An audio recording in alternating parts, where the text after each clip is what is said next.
Hello everyone, this is Sarvachan Verma and working as assistant professor at Ajay Kumargar Engineering College, Ghaziabad in IT department.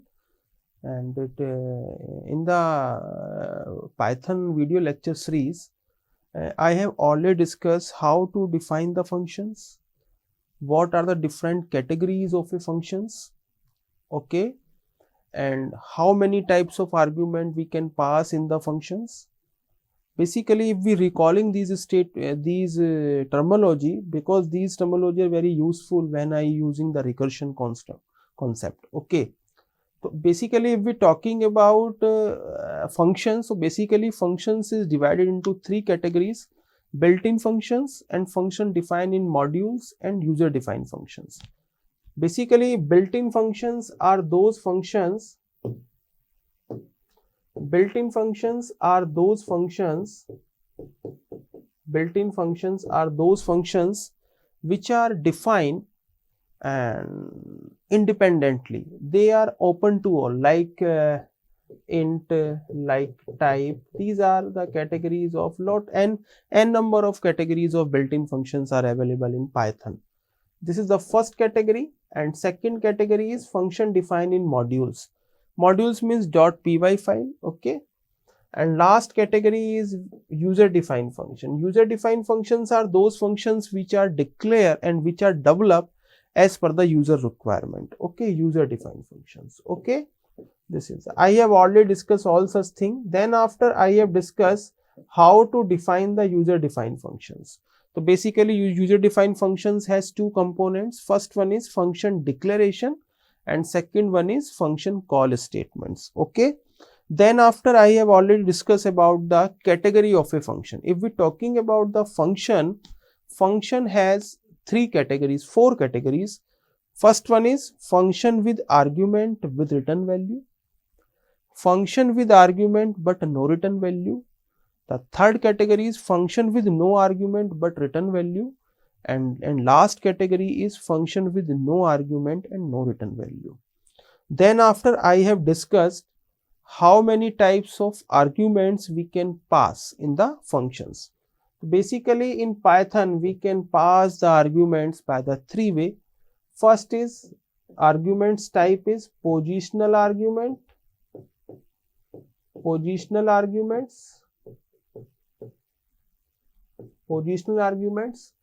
Second one is default arguments, and finally last argument is keyword argument. I have already discussed in the previous video lecture. Now in previous lecture I have already told that function may or may return value. But if we talking about function may or may return value, okay. This is concept is clear, but you will see here in Python we can return multiple values from the functions.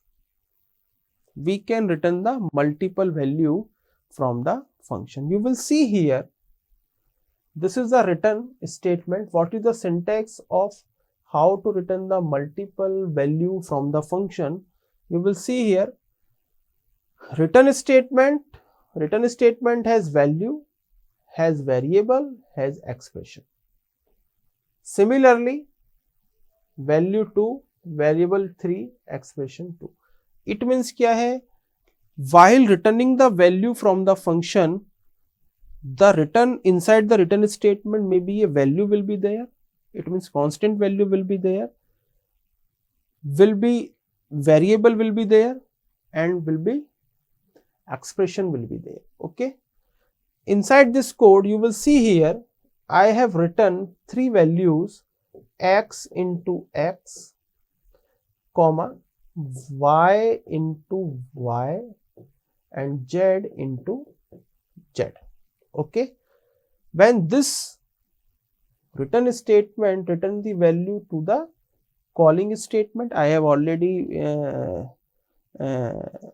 discussed the working of a function, and this three values written by the function is stored inside the variable t. What is the type of T? This is the question mark. Basically, this is the type of T is become tuple. Type of T is become tuple. What is tuple? Tuple is basically a linear data type inside the Python. It is a immutable type. And how we can declare the tuple in Python? Suppose this is the tuple name. This is the syntax how to declare the tuple in Python. So where in Python we have two data structure like a list and tuple. We have declared the list, we have defined the list with the help of a square bracket, and tuple are declared with the help of parenthesis.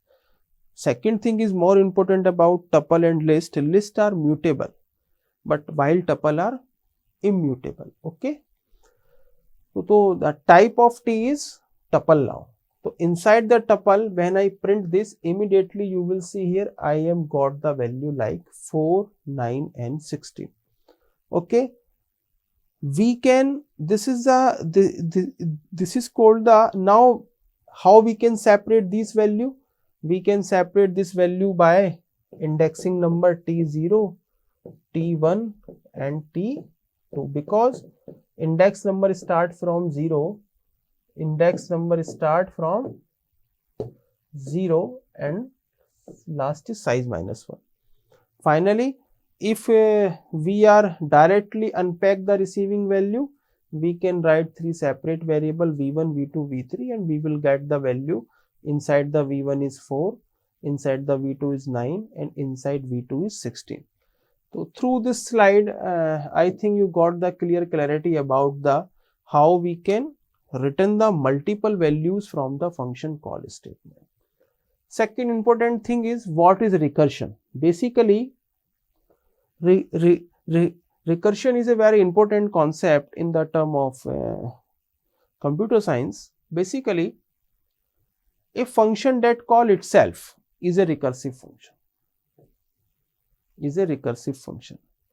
If a function call itself again and again, then it is treated as a recursive function. You will see here, I have defined one function with the help of, with the name of recurse. This is the function body of recurse. This is the function body. And now I am going to call the function recurse. Okay. You will see here when this function is called, the control is moved to the function definition. I have already told inside the working of a function. Okay. We will see here inside the recurse body, that function is again called itself. Okay. When the function is called, the control is moved to the function definition statement. You will see here, this is the recursive function again and again calling the statements. Okay. I think you got the clarity. If the function call itself again and again, it is treated as a recursive function. Okay. But while using the recursive function, we have take some special concentration on that function while designing the recursive function, because this is the infinite recursion. Because of the function definition executed, then again call on function definition. So this is the infinite recursion. Okay. To overcome this problem, we have defined the base condition. Okay. How we can define the base condition? Because this calling is continuously goes to the infinite times. To overcome this problem, you will see here, this is the x equal 1 is the base condition. I am already mentioned here, because if you not give in the recursive function base condition, that recursive function call infinite time. Okay. In this problem, I am going to find out the factorial of number, any number. Okay. Now I am going to call the function find underscore fact 4. Okay. When this function is called, you will see here find fact 4 will call. Okay. When this calling happened, immediately control move to the function definition. This body will be executed. What is the value of x is 4. Okay. Now this body will be evaluated. Now you will see here, what is the value of x is 4. This condition become false, control move to the else part. Okay.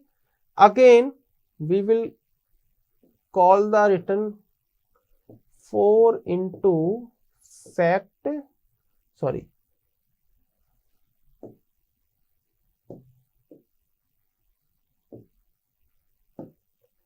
find underscore fact 3. Again calling happen. Again calling happen with the help of this recursive call. This is called the recursive call. Again control move to which direction?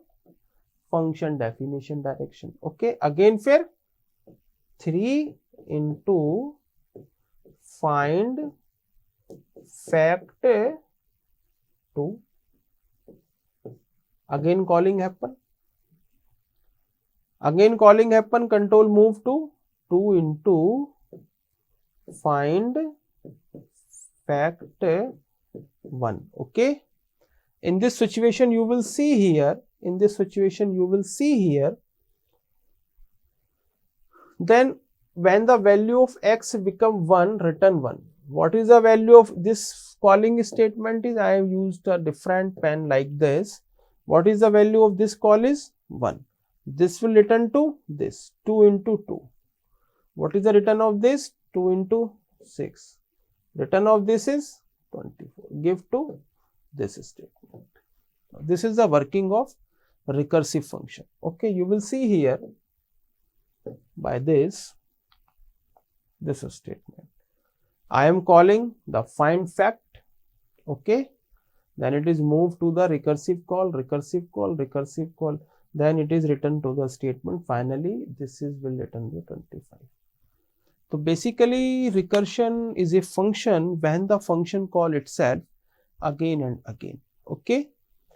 Second thing, what is the difference between the recursive call and loops? Because you will see here, it is just like a same as a loop, but there is a lot of difference between the recursive call and looping statement. While using the recursive statement, the overhead of the compiler and interpreter or virtual machine will be increased, because every time they move to the function definition, take the value from the stack and then again recalculate the value, then again move to the another memory locations.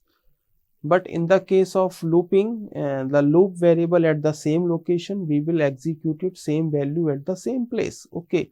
So in that situation, if we talking about recursion take much more time as compared to normal looping statement. But through the looping statement, we can calculate, we can solve some normal problems like when we want to fetch the data from the database. Okay. When you want to sum task, when you want to repeat multiple tasks, multiple same piece of codes again and again. But if we talking about recursion, recursion solves some many useful problems in the computer science like Tower of Hanoi problems, and a lot of problems are there. Okay. Thank you so much. Okay.